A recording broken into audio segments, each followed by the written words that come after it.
तुम्हारे लिए किसी ने पूछा था मुझसे? मेरी बात कुछ और थी। उन दिनों मुझसा पट्टा हजार कोस तक नहीं मिलता था। अब इन्हीं को दे देती। अच्छा, तुम लोग कितनी बहनें थी? मुझे तो एक ही मिली। ये भी नसीब समझो। ये मैं खाना है, जामे जम नहीं है, यहाँ कोई किसी से कम नहीं है।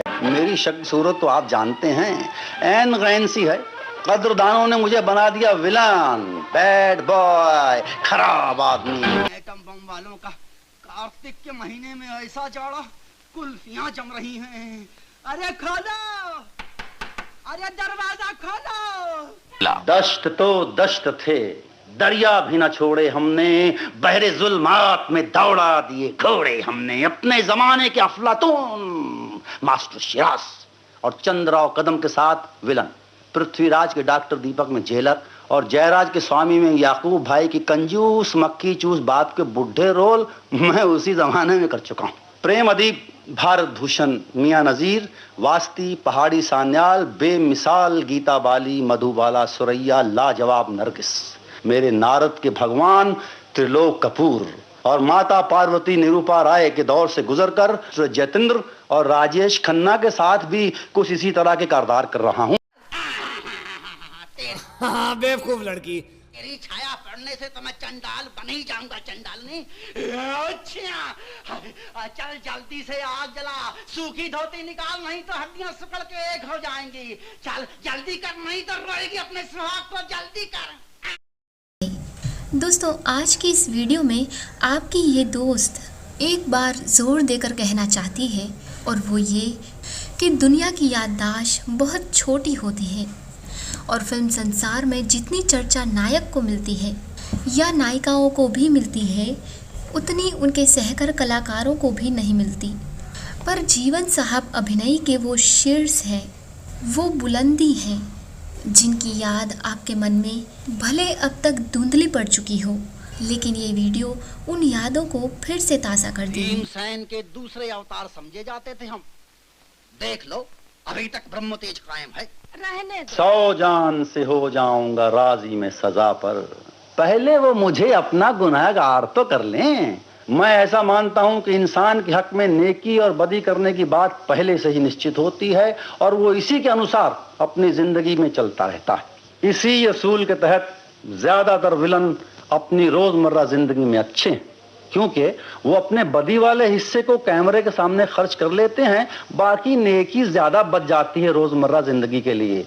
जरा सोचिए, फिल्म का खूबसूरत नौजवान हीरो शहर की सड़कों पर या गांव की गलियों में या खेतों में रफी साहब, मुकेश या महेंद्र कपूर की किराए की आवाज से आवाज मिलाकर आसपास से गुजरती हुई जवान लड़कियों से छेड़खानी करता है, मगर जब बेचारा विलन फिल्म की हीरोइन से अपने प्यार का इजहार करता है और उससे बाकायदा शादी करके उसे अपनी बीवी या घर की मालकिन बनाना चाहता है, तो आप सब उसकी जान के दुश्मन हो जाते हैं। बिल्कुल वही बात हुई ना, हम आह भी भरते हैं तो हो जाते हैं बदनाम, और वो कत्ल भी करते हैं तो चर्चा नहीं होता।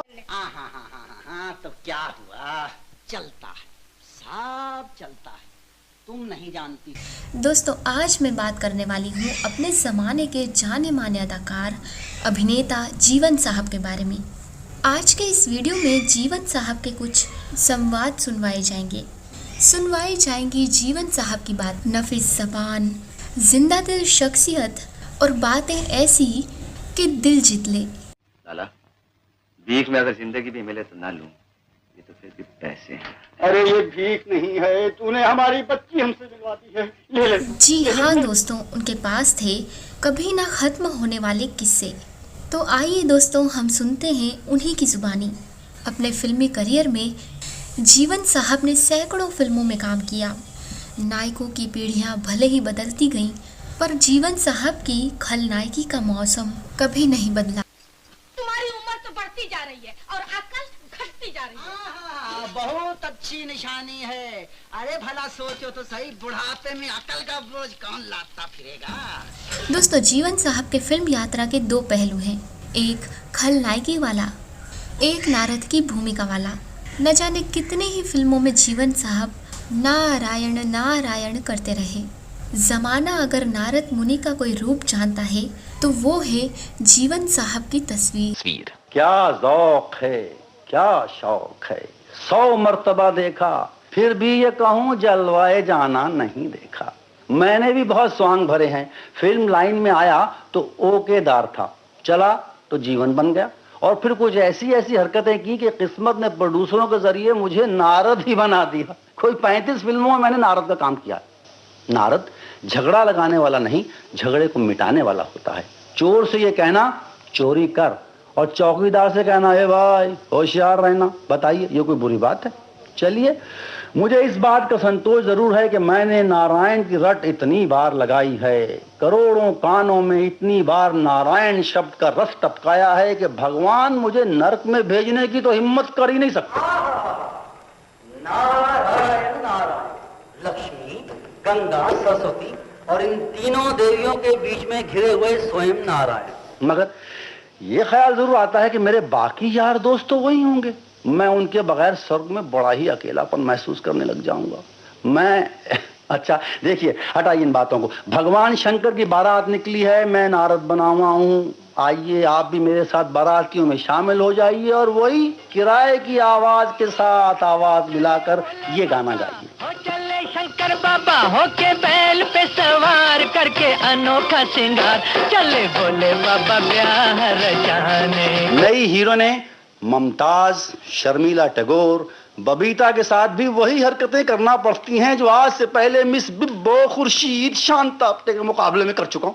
सेट पर शरबत को शराब समझकर पीने की कोशिश के बाद मैं जब तनुजा को अपनी तरफ घसीटता हूं तो वो मुझे बदमाश, कमीना वगैरह वगैरह कहते हुए जरा हिचकिचा सी गई। डायरेक्टर ने बारहा कहा, मिस तनुजा गालियां जरा फोर्स के साथ दीजिए और ये भूल जाइए कि आपके सामने जीवन साहब खड़े हैं। मैंने कहा, भाई देखो, कुछ भूलो या ना भूलो लेकिन अपनी मम्मी शोभना जी को याद कर लो।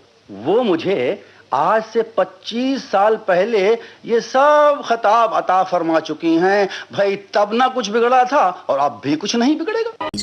जीवन साहब मूलतः कश्मीर के रहने वाले थे और वे कश्मीर को कभी भूल भी नहीं पाए। मेरे कमाल को हरगिज कोई जवाल नहीं, कमाल ये है कि मुझ में कोई कमाल नहीं। फिल्म लाइन के 30-32 साल के अरसे में मैंने अब्दुल रहीम सैंडो से पहलवानी, लच्छू महाराज से डांस, उस्ताद लताफत हुसैन से गाना और श्री राम बाबू से वायलिन सीखने के शागिर्दी के गंडे बंधवाए। मगर ये शौक ही बनकर रह गए। मैं किसी भी असूल का पाबंद ना हो सका और ना शायद हो सकूंगा। शायद बाज़ दफे नौकरों ने ही कह दिया हो कि साहब कह रहे हैं, साहब घर में नहीं हैं। खैर, बारी बारी सब उस्ताद मुझे छोड़ गए। लोगों ने अगर बॉर्न आर्टिस्ट कहकर लपेट ना लिया होता तो मैं इस वक्त शायद कश्मीर में किसी फटीचर किस्म के फोटो स्टूडियो में मक्खियां मार रहा होता या लोग मुझे मार रहे होते, कहते हयो ये कैसी फोटो बनाई, सूरत ही नहीं पहचानी जाती है। और सम्मान से आपका सिर झुक जाएगा। दोस्तों, नारद और विलन के किरदारों के लिए मशहूर एक्टर जीवन साहब 24 अक्टूबर 1915 को जन्मे थे। देवर्षि नायक का नाम आते ही जो छवि जहन में बनती है वो अक्सर इन्हीं की बनती है, क्योंकि इन्होंने विभिन्न भाषाओं की करीब 60 फिल्मों में नारद का किरदार निभाया है और 50 के दशक में बनी हर धार्मिक फिल्म में इन्होंने नारद का रोल किया। ये कश्मीरी परिवार में जन्मे थे। इनका मूल नाम ओंकार नाथ धर था। जीवन साहब ने 60, 70 और 80 के दशक में फिल्मों में विलेन का किरदार निभाया।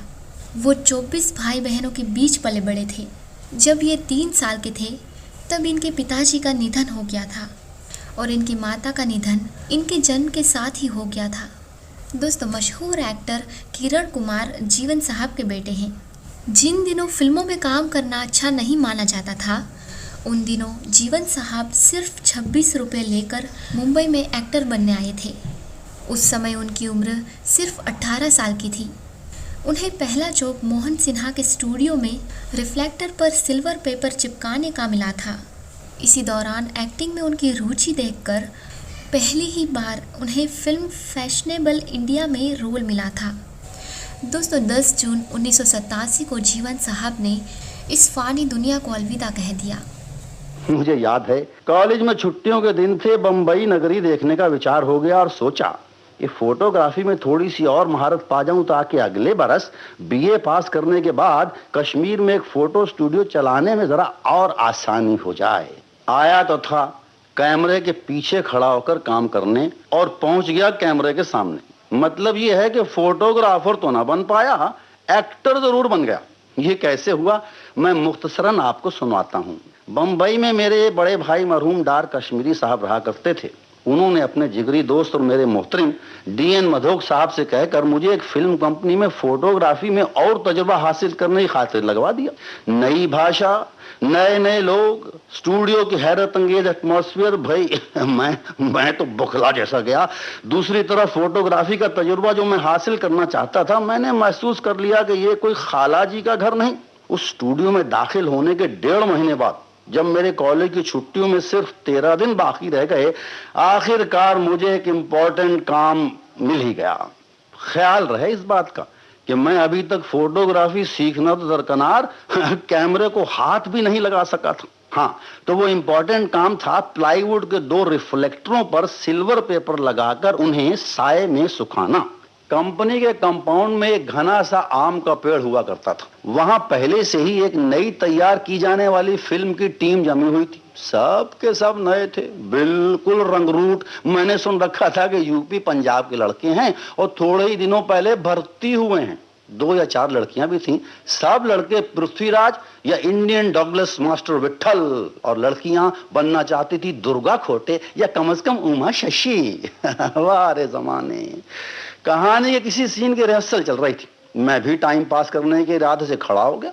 डायरेक्टर मोहन सिन्हा नए लड़कों को डायलॉग बुलवा रहे थे बारी बारी, तो पता चला कि रमेश नाम का रोल करने वाला लड़का आया ही नहीं। डायरेक्टर ने आओ देखा ना ताओ मुझसे मुखातिब होकर बोले, अजी आप भी कुछ बोल दीजिए बरखुरदार। वाह क्या समय था। किस्मत की राइफल मेरे भविष्य को बुल आई टारगेट बना रही थी और मैं कह रहा था, अजी मुझे एक्टिंग से क्या सरोकार, मैं तो टेक्निकल साइड का आदमी हूँ। उधर भविष्य सुधारने के लिए डॉक्टर मोहन सिन्हा जिद किए जा रहे थे। खैर, मैंने स्कूल और कॉलेज के दिनों में शेक्सपियर के ड्रामे पढ़े हुए थे।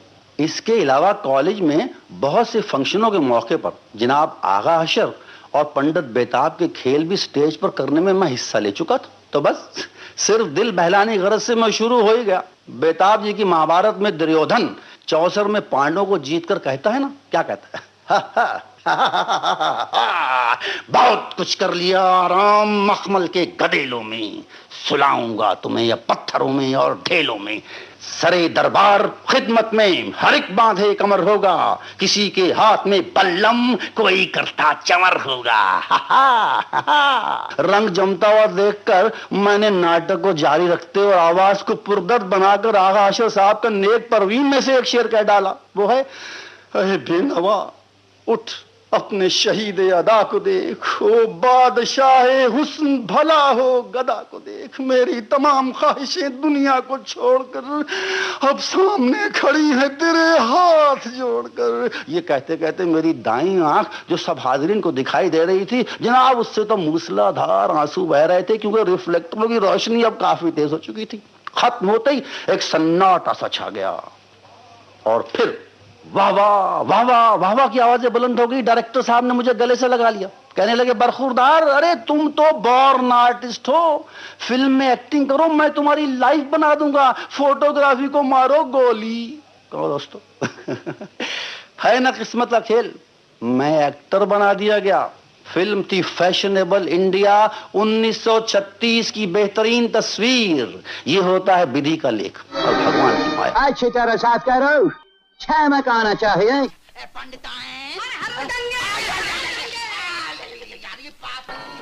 गुलशन परस्त हूँ, मुझे गुल ही नहीं अजीज, कांटों से भी निबाह किए जा रहा हूँ मैं।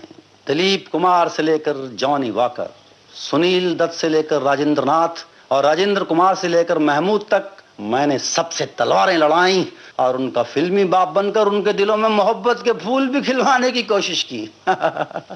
इस बापबाजी के चक्कर में हीरो हीरोइन कॉमेडियन यहां तक कि मैंने विलन लोगों को भी नहीं छोड़ा। फिल्म स्वामी में मरहूम याकूब भाई और एक फिल्म पंजाबी फिल्म थी छई, 6 में मिस्टर प्राण भी मुझसे न बच सके। जमाने की रफ्तार को मीटर से नापते हुए मैं एक मिसाल पेश करता हूं, जरा सुनिए। आजमूदा और अपने टाइप की बेहतरीन एक्ट्रेस ललिता पवार के मुकाबले में मैंने 1937 में फिल्म राजकुमारी में विलन महामंत्री, सन 42 में फिल्म मामा जी में मैं उनका मामू, 55 में एस.एम. यूसुफ की फिल्म में ललिता बाई का नहायती नालायक और बेहुदा किस्म का बेटा, और फिर 65 में फिल्म फूल और पत्थर में मैं अंदर और माल बाहर, वही खामिन ललिता बाई का है। और फिर 67 में हाल ही में तैयार की जाने वाली फिल्म आबरू में फिर ललिता बाई का क्या बना, छोटा भाई अफ्रीका रिटर्न दरवाजा लाल। इसी तरह की फिल्मी रिश्तेदारी मेरी और फिल्मी अभिनेता और अभिनेत्रियों के साथ भी है। मैं शर्मिला टैगोर का किसी फिल्म में बाप बना था। हाँ, कौन सी पिक्चर थी? हाँ, याद आया, सावन की घट। ऐसे भी रोल मैंने किए हैं जिनमें विलन ही कॉमेडियन होता है। सोचिए कितना मुश्किल काम है कि एक तरफ तो आदमी अपनी हरकतों से दर्शकों के दिलों में नफरत पैदा करवाए और दूसरी तरफ अपनी बातों से उन्हें हंसाए। मजा तो ये है कि ये बेजोड़ मेल मैंने ही फिल्म मेला से शुरू किया है। मतलब ये कि रोटी भी मैं खोलूं, दरवाजा भी मैं पकाऊं। कश्मीर जन्नत नजीर। कश्मीर का जिक्र आते ही ख्याल आया कि मैं अपने देश के इसी खूबसूरत इलाके में पैदा हुआ था। मैं कश्मीरी पंडित बिरादरी से ताल्लुक रखता हूँ। महाराज अमर सिंह के राज में मेरे पिताजी वजीर वजारत के ओहदे पर तैनात थे और गिलगित के गवर्नर भी रह चुके थे। शायद कोई कह दे पिदरम सुल्तान बुद्ध। नहीं, ऐसी बात नहीं है। मेरे वालिद बुजुर्गवार बहुत समझदार किस्म के आदमी थे, बहुत ज्ञानी थे, और आदमी के लिए ज्ञान होना बहुत जरूरी है। मेरी तरफ ही देखिए, मुझे सिर्फ उर्दू और अंग्रेजी भाषा आती है, मगर फिर भी मैंने पंजाबी, भोजपुरी और गुजराती फिल्मों में काम किया।